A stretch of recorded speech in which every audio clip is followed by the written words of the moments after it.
Welcome to our YouTube channel civil services stream. तो friends, आज की इस वीडियो में हम लोग एक बार फिर से हमारी जो सीरीज़ है यूपीपीसीएस 2021 की, ठीक है, इस टेस्ट सीरीज़ में हम लोग 93 जो टेस्ट है उसको सॉल्व करेंगे। इसमें ज्योग्राफी के काफ़ी अच्छे इंपॉर्टेंट क्वेश्चन हैं, तो चलिए देखते हैं। पहला क्वेश्चन देखिए, इसमें है जिप्सम की अधिक मात्रा आवश्यक होती है। जिप्सम की मात्रा किस फसल में सबसे अधिक आवश्यक होती है? धान की फसल में, बरसीम की फसल में, गेहूं की फसल में या फिर मूंगफली की फसल में? क्वेश्चन 1 का करेक्ट आंसर है ऑप्शन डी, मूंगफली की फसल में जिप्सम की अधिक मात्रा। देखिए, जो मूंगफली की फसल कहें या फिर हम ये कह सकते हैं कि तिलहन की जो फसल होती है, तिलहन से संबंधित जितनी भी फसल, वो चाहे सरसों हो, मूंगफली हो, जितनी भी तिलहन से संबंधित होंगी उन फसलों में जिप्सम की अधिक मात्रा आवश्यक होती है। ठीक है, तो यहाँ पे मूंगफली जो है वो तिलहन की फसल से संबंधित है, तो यहाँ पे मूंगफली सही होगा। नेक्स्ट है क्वेश्चन नंबर 2। इसमें है किन कारकों ने उत्तरी भारत से दक्षिणी भारत में चीनी उद्योग के स्थानिक स्थानांतरण में सहायता की? कि जो चीनी उद्योग था वो उत्तरी भारत से दक्षिणी भारत में कौन से ऐसे कारण है जिनकी वजह से आया? तो यहाँ पे 4 दिए गए हैं। गन्ने का प्रति एकड़ उच्चतर उत्पादन, गन्ने में शर्करा का अधिक होना, पेराई का अधिक लंबा मौसम, सस्ता श्रम। नीचे दिए गए कूट से सही उत्तर का चयन करना है कि 1 एवं 2 होगा, 2 एवं 3 होगा, 1 2 एवं 3 होगा या 2 3 एवं 4 होगा। क्वेश्चन 2 का करेक्ट आंसर है ऑप्शन सी, 1 2 एवं 3। ठीक है, तो एक बार देख लेते हैं। इसमें पहले वाले में है गन्ने का प्रति एकड़ उच्चतर उत्पादन, दूसरे में गन्ने में शर्करा का अधिक होना, तीसरे में पेराई का अधिक लंबा मौसम। उत्तरी भारत से दक्षिणी भारत में जो चीनी के उद्योग को जो स्थानिक स्थानांतरण उसका जो हुआ था, तो उसमें मेनली ये था कि दक्षिणी भारत जो था वहाँ पे गन्ने की उच्च उत्पादकता होती थी। ठीक है, वहाँ पे इन्वायरमेंट ऐसा मिला था कि वहाँ पे ज़्यादा जो है गन्ने की जो है ज़्यादा उत्पादकता वहाँ पे होती थी।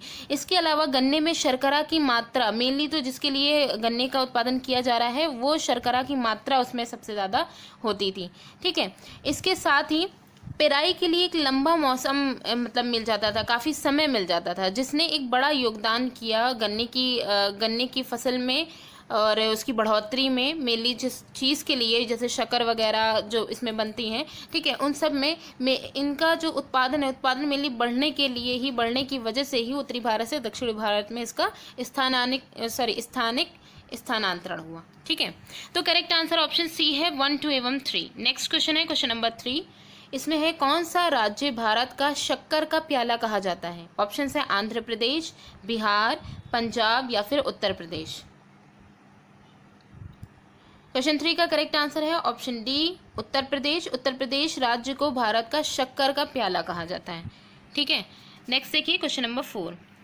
क्वेश्चन 4 में है चिनाई बांध किस नदी पर बना है? ऑप्शन है नर्मदा नदी, भद्रा नदी, महानदी या फिर गोदावरी नदी।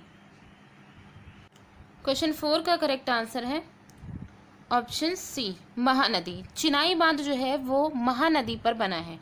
ठीक है, नेक्स्ट देखिए क्वेश्चन नंबर 5। इसमें है शहीद चंद्रशेखर आज़ाद जोबट परियोजना किस नदी पर बनी है? तो देखिए क्वेश्चन 5 में है हथनी नदी पर, वेदा नदी, मान नदी या बरगी। तो इसमें हमें ये बताना है कि जो चंद्रशेखर आज़ाद या फिर इसी को ही जोबट परियोजना भी कहा जाता है, ये किस नदी पर बनी है? तो क्वेश्चन नंबर 5 का करेक्ट आंसर है ऑप्शन ए, हथनी नदी पर। ठीक है, ये जो हथनी नदी है ये है नर्मदा नदी की सहायक नदी है। ठीक है, नर्मदा नदी की एक सहायक नदी है। इसी नदी के ऊपर जोबट परियोजना या हम कह सकते हैं शहीद चंद्रशेखर आज़ाद परियोजना बनी है। ठीक है, नेक्स्ट क्वेश्चन है क्वेश्चन नंबर 6। इसमें है निम्नलिखित में से कौन सी ड्रिप सिंचाई पद्धति के प्रयोग का या के लाभ है या है? ठीक है, तो ये देखिए इसमें 4 स्टेटमेंट दिए गए। इन चारों में से हमें ये देखना है कि क्या कोई एक है जो ड्रिप सिंचाई पद्धति का लाभ है, यानी उसका प्रयोग करके इससे लाभ मिल रहा है, ठीक है, लाभ की फॉर्म में है, या एक से अधिक है। ठीक, तो देखिए यहाँ पे पहले वाले में है खारे पानी का उपयोग संभव, मृदा अपरदन में कमी, ठीक है, मृदा अपरदन में कमी, उर्वरक क्षमता में वृद्धि या मृदा लवणता में कमी। तो ये 4 यहाँ पे कथन दिए गए हैं जिनमें हमें ये देखना है कि कौन सा हमारा सही होगा। नीचे दिए गए कूट का प्रयोग कर सही उत्तर चुनना है कि 1, 2 और 3 सही है, केवल 3 और 4 सही है, केवल 1 और 3 सही है, या उपयुक्त में से कोई भी ड्रिप सिंचाई पद्धति का लाभ नहीं है। ठीक है, तो क्वेश्चन 6 का जो करेक्ट आंसर है वो है ऑप्शन ए, 1, 2 और 3 सही है। तो देखिए इसमें पहले वाले में है खारे पानी का उपयोग संभव, ठीक है, दूसरे में है मृदा अपरदन में कमी, और तीसरे में उर्वरक क्षमता में वृद्धि। हम जानते हैं कि जो ड्रिप सिंचाई पद्धति होती है इसका क्या यूज़ होता है, ये उस जगह पे यूज़ की जाती है जहाँ पे पानी की कमी होती है। ठीक है, मेनली इसमें क्या होता है कि पाइप के थ्रू पेड़ों की जो जड़ें होती हैं वहाँ तक डायरेक्ट पानी पहुँचा दिया जाता है। ठीक, तो ये ड्रिप सिंचाई पद्धति में होता है। अब जाहिर सी बात है पानी की इसमें कमी हो रही है, तो पानी की कमी है तो मतलब कि जो उसमें यहाँ पे जो लास्ट वाला जो बोला गया ये गलत क्यों है, मृदा में लवणता की कमी, लवणता जो सॉल्ट है, ठीक है, उसकी कमी इसमें नहीं होगी। यहाँ पे ये एक चीज़ यहाँ पे गलत दी गई है क्योंकि ड्रिप सिंचाई पद्धति में लवणता में कमी नहीं होगी। ठीक है, दूसरी यहाँ पे ये है चूँकि पानी जो है, पानी है, मिनरल है, सारी चीज़ों का जो मतलब एक खरपतवार निकल आते हैं। ठीक है, एक्स्ट्रा में मतलब बिना अनयूजफुल जो है जो प्लांट होते हैं वो पेड़ों के साथ निकल आते हैं। वो क्या करते हैं कि पानी का जो पानी, जो खाना, जो सारी चीज़ें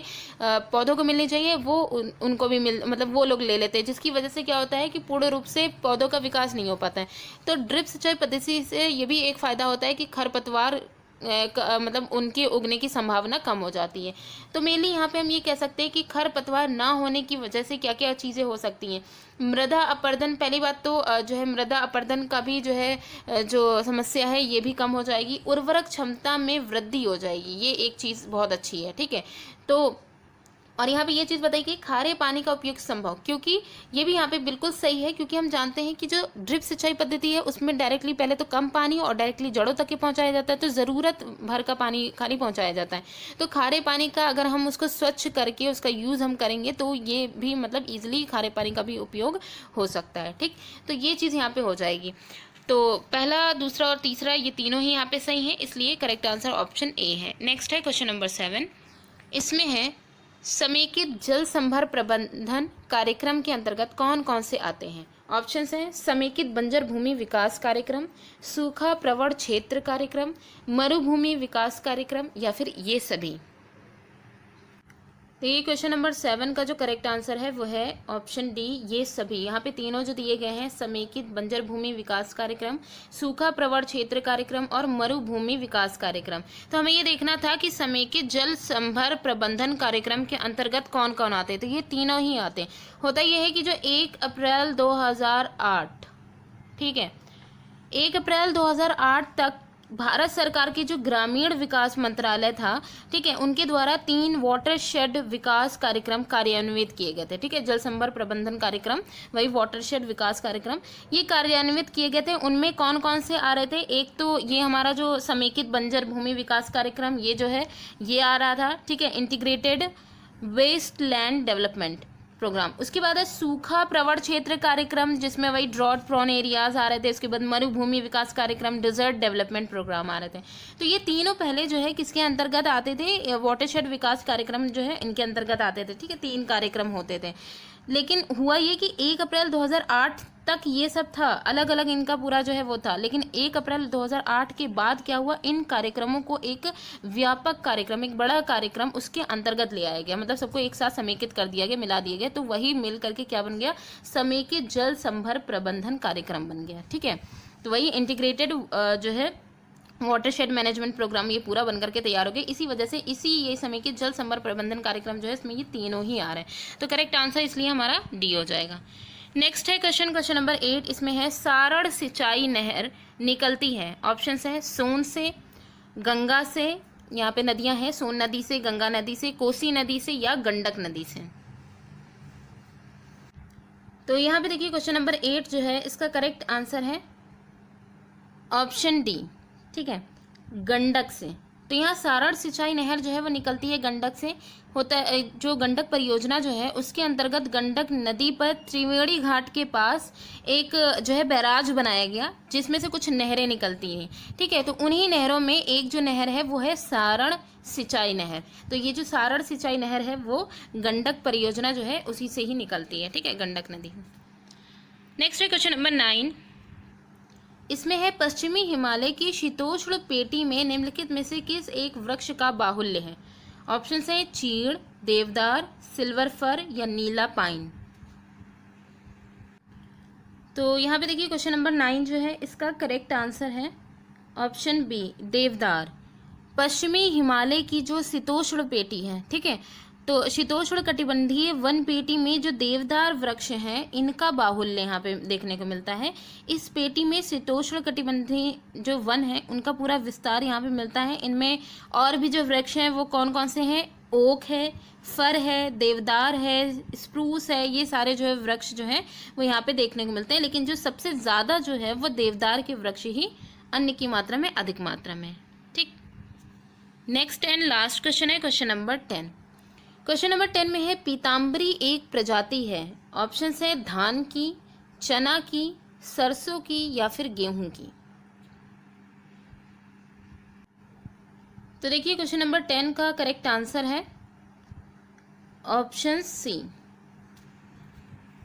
ठीक है, ये जो पीताम्बरी जो प्रजाति है ये किसकी है? सरसों की है, क्योंकि जो पीली सरसों है उसकी ही एक प्रजाति है पीताम्बरी। ठीक है, इसकी अगर इसकी देखें कि इनकी जो परिपक्वता अवधि है ये कब तक की पूरी पक करके तैयार हो जाती है, तो 110 से 115 दिन।